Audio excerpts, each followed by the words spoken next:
beresiko tinggi. Namun upaya mempercantik diri melalui operasi plastik tetap saja diminati banyak wanita. Tak heran, kisah pilu kegagalan operasi plastik bertambah. Yang teranyar, gagal bedah plastik dialami oleh Atila Al-Haytami. Atila tentu tak menyangka jika operasi yang dijalaninya bakal berakibat fatal. Sebab dokter yang melakukan itu seorang dokter ahli dari salah satu rumah sakit swasta yang cukup terkenal di Jakarta Selatan. Sehingga diyakini Atila mampu mempermak wajahnya dengan mulus tanpa mendapat resiko apapun. Sayang, wanita berusia 36 tahun ini harus menahan sakit akibat mengalami kerusakan parah pada wajahnya pasca melakukan operasi plastik.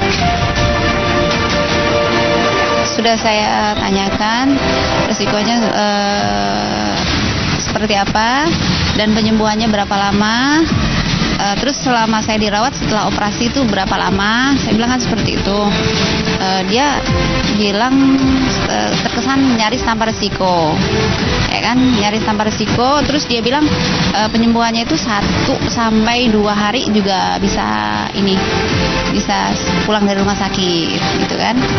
1-2 hari juga bisa pulang kok Bu, kan dia bilang seperti itu. Jadi saya pikir ini kan cuma facelift aja kan, cuma tarik wajah kan. Saya pikir nggak masalah lah, saya pikir gitu. Dan dia pun bilang nyaris tanpa risiko. Setelah operasi sekali saya rasanya itu antara pipi kiri dan kanan itu yang pipi kiri lebih sakit daripada yang kanan. Dan 2 hari setelah 2 hari itu kan buka perban. Setelah buka perban itu langsung ada cairan yang keluar, agak ditekan sama dokter sebelah pipi kiri saya. Itu langsung keluar cairan. 3 jam setelah itu langsung bengkak. Dan langsung keluar cairan gitu. Terus menerus. Adanya malpraktik ini berawal ketika pada 16 November 2015 Atila menjalani operasi bedah plastik kecantikan. 2 hari usai melakukan operasi, sebelah kiri wajahnya mengalami pembengkakan dan terus mengeluarkan cairan.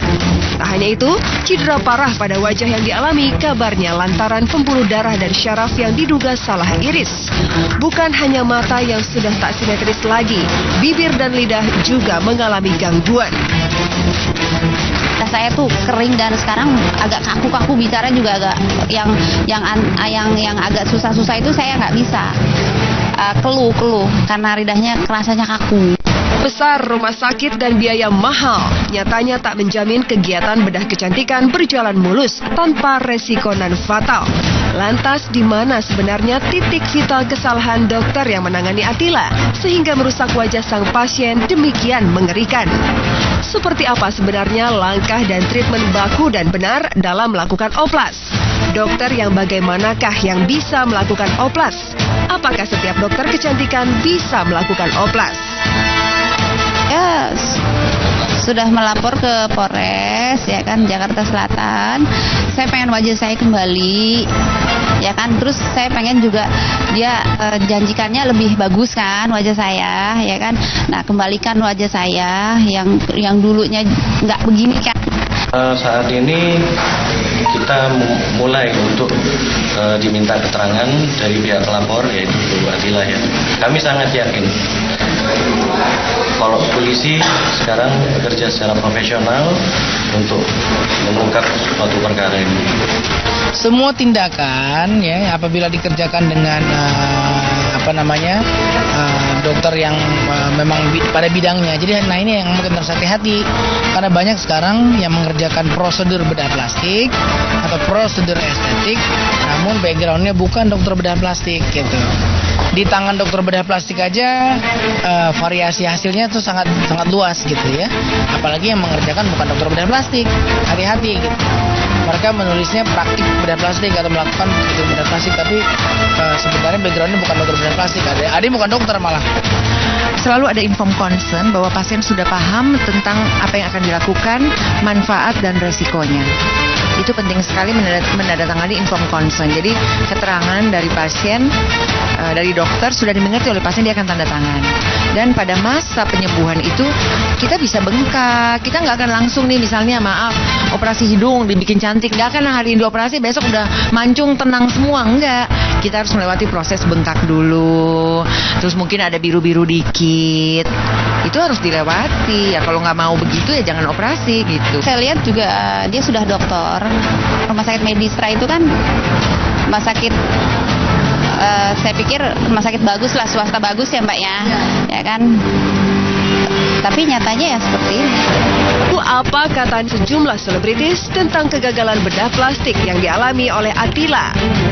Kita itu kan warga-warga Indonesia yang sangat pintar, harusnya tidak melakukan hal-hal seperti itu gitu loh. Kayak mementingkan suatu keinginan diri sendiri atau tujuan hidup sendiri dengan merugikan orang lain, itu kan kasihan banget. Kalau memang nggak bisa ya bilang aja nggak bisa, jangan sampai merugikan atau bikin gagal orang lain, itu kan sangat menyedihkan. Pasti ada yang berhasil, ada yang gagal gitu ya. Kalau bagian yang gagalnya ya mungkin gimana ya, repot juga ya kalau sampai kayak gitu. Sukses mempermak wajahnya. Lalu mengapa Ratu Oplas Tita Thalia tetap khawatir, takut dan ragu dengan operasi plastik yang sudah dilakukannya? Apa pula yang dirasakan Julia Perez, Cinta Penelope dan sederet selebriti yang pernah melakukan operasi plastik? Ingin cantik, malah merasa menjadi korban malpraktik. Begitulah derita yang dialami Attila Al-Haytami. Saat rasa sakit di wajahnya seolah tak terperikan, Attila tak lagi punya keinginan untuk cantik secara instan. Pasien bedah kosmetik itu hanya ingin wajah aslinya kembali. Tapi mungkinkah bibir dan mata yang sudah tidak simetris, serta pori-pori wajah yang terus mengeluarkan air itu bisa dihentikan lewat tindakan operasi? Benarkah setelah mengubah wajahnya secara ekstrim, pedangdut Nita Thalia kini mulai merasakan efek samping operasi plastik? Apa yang terjadi bila treatment tanam benang pun rawan tindakan malpraktik? Selama 30 menit, saya Ovidian mengajak Anda menyorot sebuah peristiwa berdasarkan fakta, serta informasi akurat dari sumber terpercaya. Pemirsa, inilah Fokus Selebriti. Sejumlah kasus kerusakan wajah pasca melakukan operasi atau bedah plastik sebagaimana yang dialami Attila Al-Haytami bukan yang pertama kali, bahkan sudah sering kali terjadi. Tidak hanya di Indonesia, tetapi juga di belahan negara lain. Meski demikian, upaya mempermak wajah dengan jalan pintas itu tak membuat takut jerah kalangan wanita. Seperti pedangdut Nita Thalia yang sudah menempuh jalan pintas operasi plastik secara total pada wajah dan bagian tubuh lainnya sejak beberapa waktu lalu. Namun benarkah sang Ratu Oplas itu kini mulai merasakan efek samping yang mengancam jiwanya? Benarkah Nita juga sempat khawatir oleh resiko yang bakal dirasakannya pasca oplas? Banget, kekhawatirannya banyak banget, malahan ada ragu-ragu juga, ketakutan, pokoknya segala macem deh, takut gagal, cacat, takutnya macem-macem. Kalau efek samping itu pasti ada, resiko-resiko pasca operasi itu ada, resiko pas di meja operasi juga ada, jadi banyak banget resikonya gitu. Tapi kalau apa ya, setelah pasca operasi itu terlewati nggak ada efek samping apapun, jadi aman karena saya udah lama juga kan. Nggak, udah cukup karena saya memperbaiki bagian-bagian wajah yang menurut saya perlu diperbaiki, dan ini udah cukup lah. Nita Thalia berani melakukan oplas, bagaimana pula dengan Julia Perez, Cinta Penelope dan sejumlah artis lain yang santer disebut-sebut melakukan oplas. Lantas, apa yang kini mereka rasakan dan bagaimana mereka melakukan treatment bagian-bagian tubuh yang dioperasi? Kalau saya mah air wudhu aja lah cantikannya. Nggak mau operasi plastik, saya nggak mau yang palsu-palsu. Yang asli-asli aja. Air wudhu, udah air wudhu paling benar. Jadi makanya bagus jadi diem. Makanya diem gua. Kalau udah ngomong gua nyablak, makanya gua diem. Gua udah cantik soalnya ini. Nggak berani aku Mbak. Satu, aku ngerasa kalau cuma sekedar tarik benang atau aku menambah filler itu sama seperti pakai behel. Emang kalau di gigi itu emang koncurnya emang harus dibenerin gitu. Tapi pakai behel emang lama. Jadi aku benernya dengan double gigi veneer. Terus kalau kena aku milih itu aja sih. Itu orang udah ngelihatnya berubah. Aku nggak mau yang lain-lain. Kalau orang bilang gini operasi tulang rahang apa gitu, kalau masih bisa tarik benang kenapa harus dioperasi kan? Perawatannya di maintain aja sih, selebihnya nggak ada sih aku perawatan. Ini kayak hari ini aku pakai bedak juga enggak. Aku emang nggak terlalu suka make up. Meskipun memiliki resiko tinggi, oplas tetap saja menjadi jalan kecantikan alternatif yang diinginkan kaum hawa, khususnya mereka yang memiliki uang berlebih. Lalu, benarkah banyak publik figur kita yang mulai tertarik melakukannya? Kalau aku merubah bentuk muka enggak ya gitu, aku nggak ada niatan buat kesana. Aku diajarin sama mama papaku mungkin dari kecil ya selalu dibilang cantik gitu. Mungkin untuk ningkatin rasa percaya diri aku gitu, supaya aku jangan ada yang dirubah dari diri aku gitu. Lebih bagus yang natural aja gitu. Jadi itu yang aku pegang sampai sekarang. Menurut aku yang lebih natural itu lebih bagus. Sebenarnya kalau orang mau ngelakuin operasi plastik terserah dia sih, karena kan dia yang punya uang ya. Mungkin dia ngerasa kurang di mukanya atau gimana. Cuma aku sendiri tidak mau mencoba. Karena apapun buatan Allah pasti lebih bagus daripada buatan manusia. Kalau operasi plastik kan buatan manusia, pasti ada kurang-kurangnya lah, ada kekurangan, ada efek sampingnya. Kalau buatan Allah kan enggak. Udah dikasih kayak gini ya udahlah syukuri aja gitu. Kalau aku sih belum sih untuk saat ini sih. Terus juga Jessica kan fobia jarum, jadi nggak berani tuh yang namanya suntik. Nanti kan dikebasin gitu kan, pasti kan, aduh, nggak berani ngebayanginnya gitu. Kalau yang ringan-ringan kayak misalnya laser, Jessica masih berani. Kita kan public figure ya.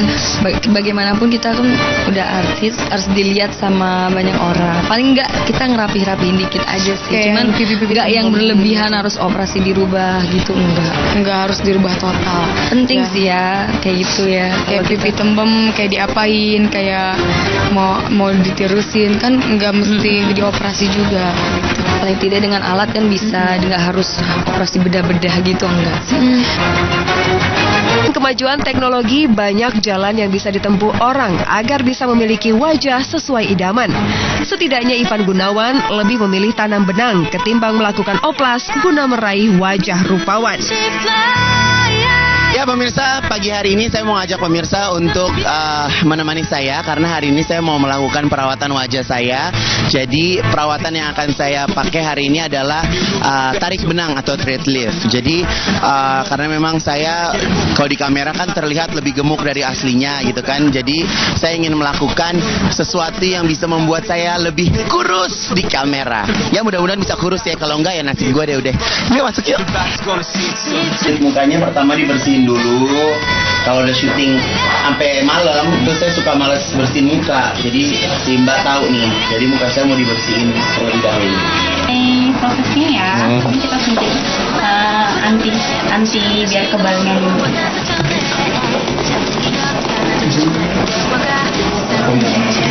Rasanya biasa aja, nggak ada yang terlalu signifikan, sakit juga enggak, karena tadi memang di anestesi baik. Saya ngerasa shape-nya memang lebih terlihat, tapi memang kata dokter Siska tadi memang harus ada touch up ya dok ya, jadi nggak bisa langsung dibikin sekaligus. Total benang kurang lebih tadi ada 100-an benang ya, dan kurang lebih total treatment yang saya lakukan hari ini kurang lebih 100 juta.